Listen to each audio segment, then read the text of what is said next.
Muy buenas noches, bienvenido de nuevo a su programa Acción Positiva. Gracias por estar con nosotros y a todos los buenos amigos que nos ven y nos siguen y nos escuchan a través de la radio, que también pues está cubriendo este programa.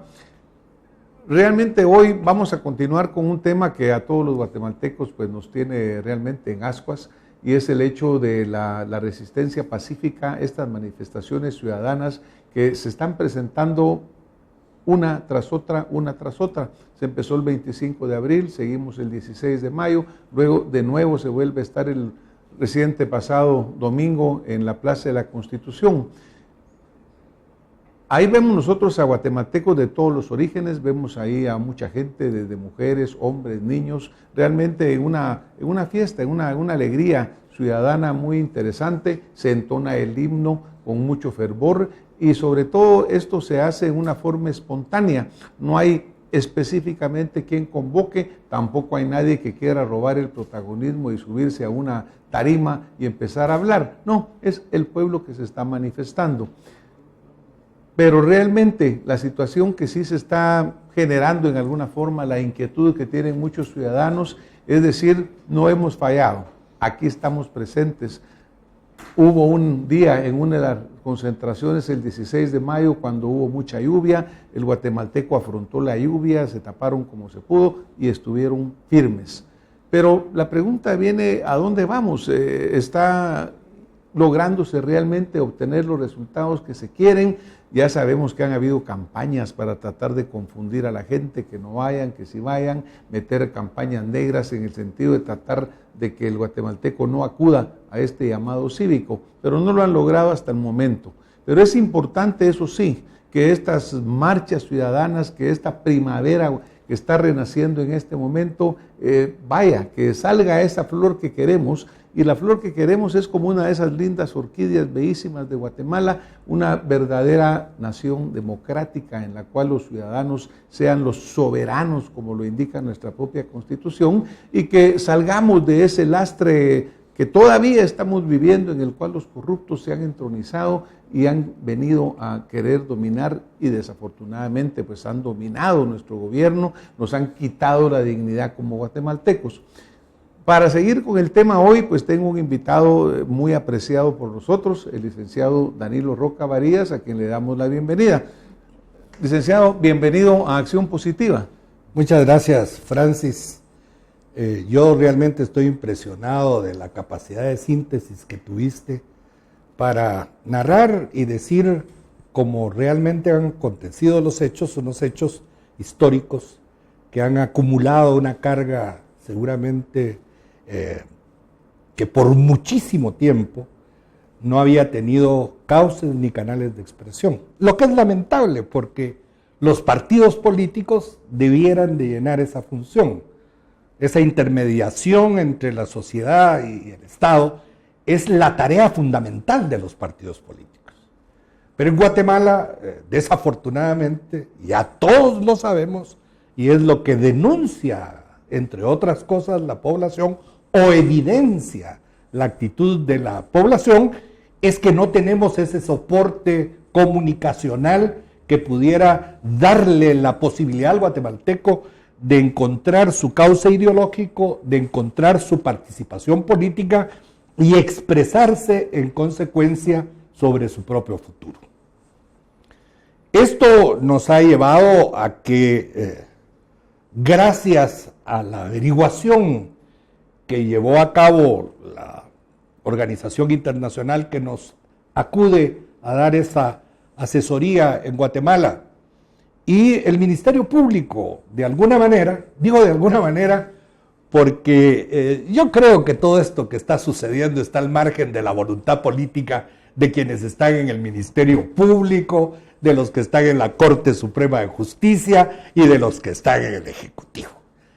Afortunadamente, yo que he sido durante toda mi vida un defensor a ultranza de la soberanía del Estado guatemalteco, en consonancia con la soberanía popular, que es la capacidad del pueblo de expresar y darse sus propias formas de gobierno y de conducta en el gobierno, creo que la presencia de esa embajada en la Avenida de la Reforma y de la CICIG, pues contribuyeron o han contribuido de alguna manera, y hay que decirlo, es decir, el embajador es un presidente en Guatemala tras la presidencia, y la CICIG es como su espada de Damocles amenazando constantemente con quitar la cabeza al que se oponga a los designios tomados con muy buen tino para tratar de sanear la democracia en Guatemala.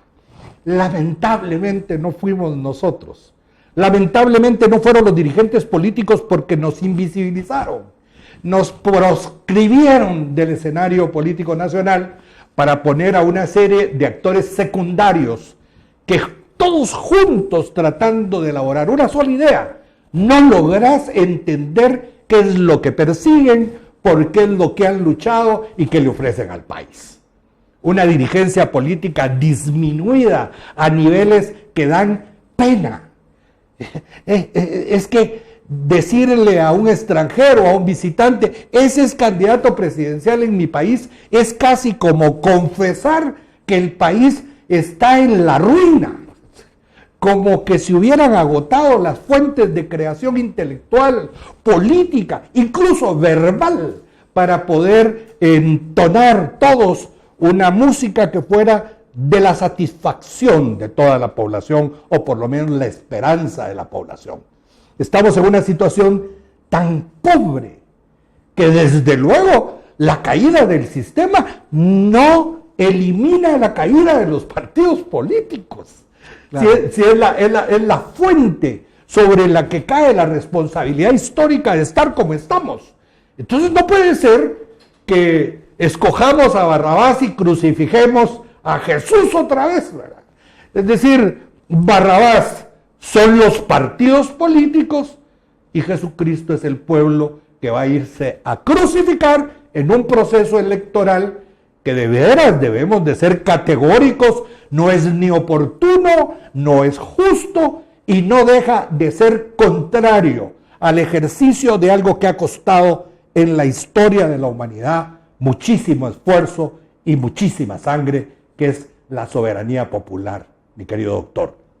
La soberanía popular es el resumen del paso de los siglos, que comenzamos con la sociedad primigenia, con la tribu, que comenzamos con la gente, que de ahí caímos a los imperios, a los reinados, a los cacicazgos. Finalmente, la historia constitucional de Guatemala, que comienza con la Constitución de Bayona, que la dio un rey, la dio don Pepe Botella, porque le decían Pepe Botella, era hermano de Napoleón, porque se mantenía con tragos el señor. Y entonces a Napoleón, que era el rey del mundo, dijo: vos te vas a hacer cargo de España. Agarraron presos a los reyes de España, y fue cuando los guatemaltecos muy animadamente dijimos: independicémonos, sin ninguna vocación republicana. Éramos la cabeza de la región centroamericana, y siendo la cabeza de la región centroamericana, dominábamos el comercio de Centroamérica para la metrópoli española. Claro, ¿qué espíritu republicano podíamos tener si éramos grupos especialmente oligárquicos los que controlábamos el quehacer político de la nación? Imagínate tú, ponemos de primer presidente a don Gabino Gainza, que era el representante de la corona de España en Guatemala, es decir, en Centroamérica y en la Capitanía General. Es como que nos salváramos del presidio y hacemos el líder del movimiento al alcaide o del presidio, lo transformamos en el héroe de la jornada.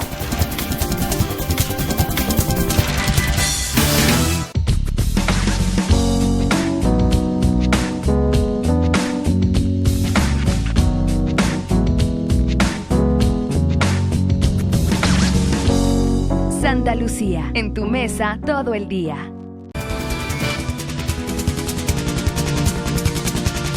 Es como que nos salváramos del presidio y hacemos el líder del movimiento al alcaide o del presidio, lo transformamos en el héroe de la jornada.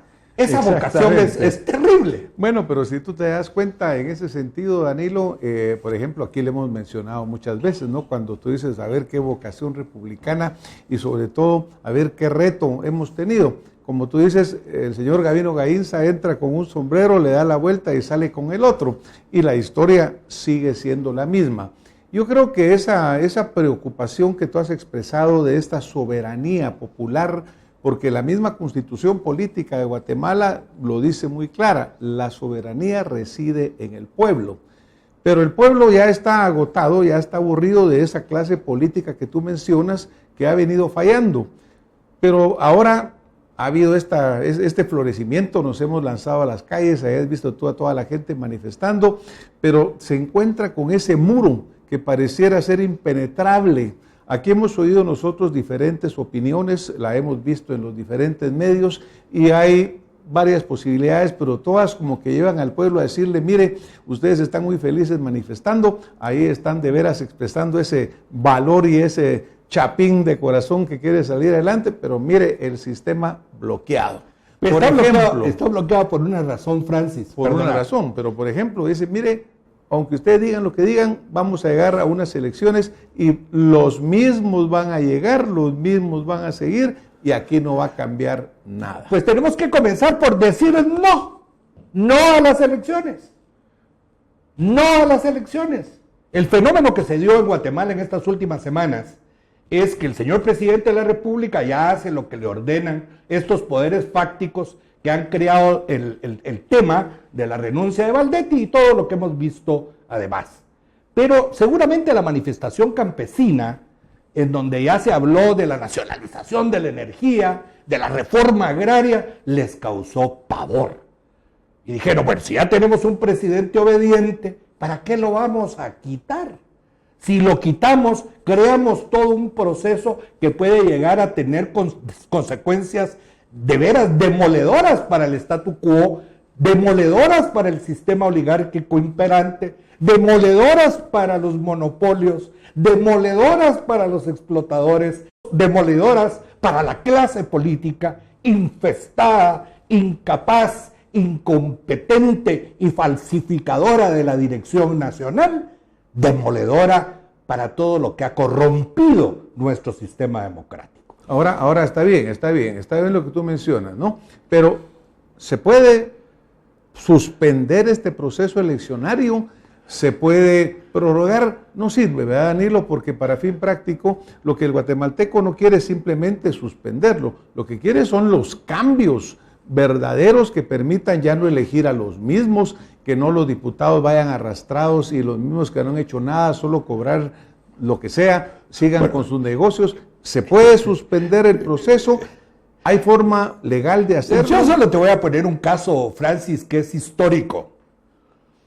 Constitucional no fue, por ejemplo, en la elección por parte del Congreso de Ramiro de León Carpio a la presidencia de la República, porque así lo dispuso la Corte de Constitucionalidad, cuando constitucionalmente le tocaba a otra persona hacerlo. Pero el clamor popular era de tal manera y los intereses creados para transformar a los bancos en los únicos que podían mantener el sistema financiero del Estado y evitar que el Banco de Guatemala pudiera prestarle dinero a la sociedad a través de los programas del Estado, enriquecer a los bancos, destruir totalmente a la clase media, ahogándola con las tarjetas de crédito para el consumo, para que te llamen 400 veces exigiéndote un pago en un lugar donde no hay trabajo, donde no hay oportunidades, en donde no te dan dinero para invertir porque prefieren darte dinero para el consumo, para ahogarte en las deudas del consumo a las que tenés que apelar. En esas condiciones tampoco fue constitucional, pero la Corte de Constitucionalidad dijo, efectivamente, sí lo es. Es en consecuencia un aparato que califica si el soporte político es lo suficientemente importante. Nosotros tenemos instituciones como la de la consulta. En casos de especial relevancia, dice la Constitución Política de la República, se le puede consultar al pueblo.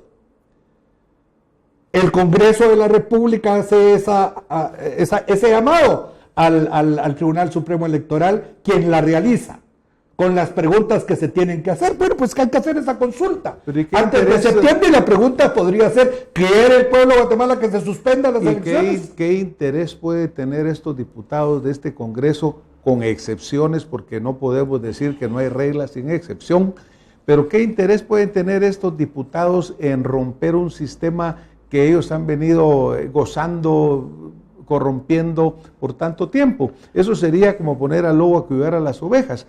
Esa es parte de lo que el pueblo dice. Mire, a ver, ¿qué interés pueden tener estos señores en cambiar algo si este sistema es del que viven? Bueno, entonces llevémoslo a una situación extrema de crisis, en donde lo que exige es la renuncia de todos, ¿verdad? Tienen 24 horas para renunciar los señores diputados al Congreso de la República, 24 horas para renunciar los de la Corte Suprema de Justicia. Vamos a formar un gobierno provisional que tenga la aceptación de los sectores más importantes de la población. Se suspende el proceso electoral y se le pide a la Corte de Constitucionalidad que, en aras del respeto de la soberanía popular, afirme que eso es legítimo, aunque no sea legal. Porque la legitimación del sistema depende justamente de esa capacidad que tiene el pueblo de elaborar sus leyes y de proponer la forma de convivencia social que más le convenga. Porque te quiero decir, Francis, que tampoco era justa la Inquisición, o era justa que quemaran por hereje a un señor, pero era legal. Hasta que dijeron: pues ya no hay que quemarlos. Tampoco era justo que se hicieran esclavos, pero todo el sur de los Estados Unidos, con África como surtidor de esclavos para el Caribe y para los Estados Unidos y para todo el resto del mundo, legitimaba un sistema de explotación humana en donde la personalidad, los derechos y todo lo que pudiera fundamentar la existencia misma del ser humano no tenía ninguna razón de ser. Se abolió la esclavitud. Pero si el pueblo es el que realiza, después de miles de años, para llegar a reconocerle esa soberanía, porque antes al que se le decía soberano era el rey. Todavía en algunos lugares le dicen soberano a los reyes, o soberanos a los reyes. Trasladarle esa soberanía del monarca a la población, ese es un hito histórico de cientos de años. No fue un pensamiento improvisado, este es un proceso de larga data. Claro. Entonces no podés vos de un plumazo también, porque hay una élite corrompida que no quiere que se cambie, que el pueblo de Guatemala soporte esa enorme freno frente a un proceso que le es ajeno. Pero lo más grave, quizá esto es lo más grave, que el proceso político es resultado de la corrupción. Nadie ignora que en el Congreso de la República se les dieron cuotas en efectivo a través de obras públicas a los partidos punteros para que dispusieran de esos recursos. Incluso se dejaron de pagar proveedores para trasladarles a ellos esos recursos. Ese recurso, bueno, pues si lo sé yo, que soy un simple ciudadano, lo sabe, todo el mundo lo sabe. Esas son las cosas que a uno le irritan, porque también lo sabe la embajada, también lo sabe la CICIG. Claro. Y entonces todo el mundo lo sabe, pero eso posiblemente es políticamente inconveniente.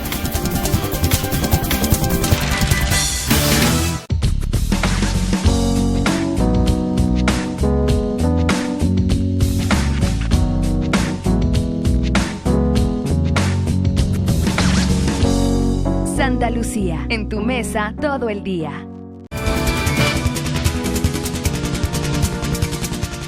Esas son las cosas que a uno le irritan, porque también lo sabe la embajada, también lo sabe la CICIG.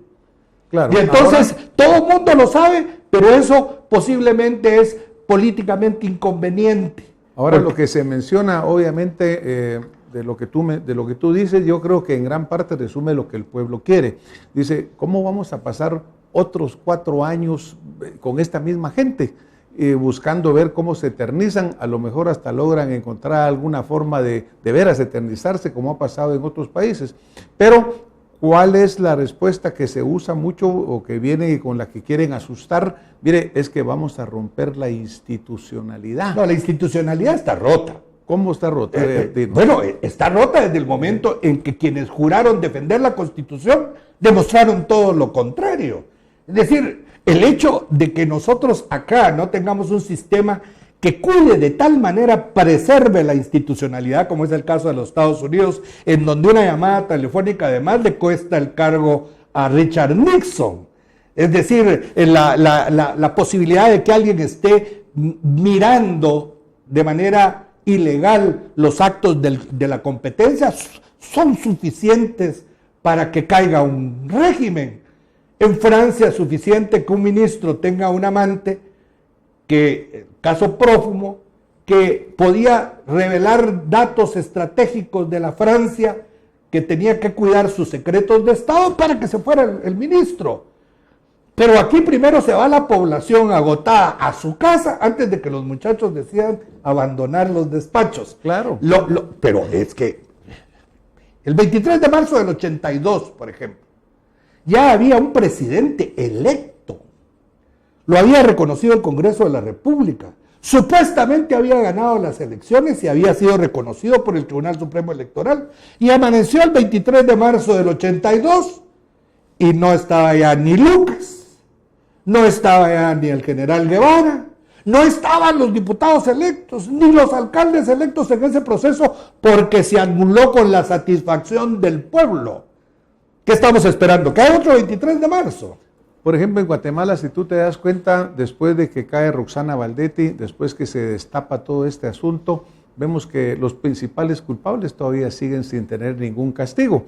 Hasta ahorita hay algunas tímidas acciones de que les ponen una orden internacional de arresto un mes después para darle tiempo suficiente.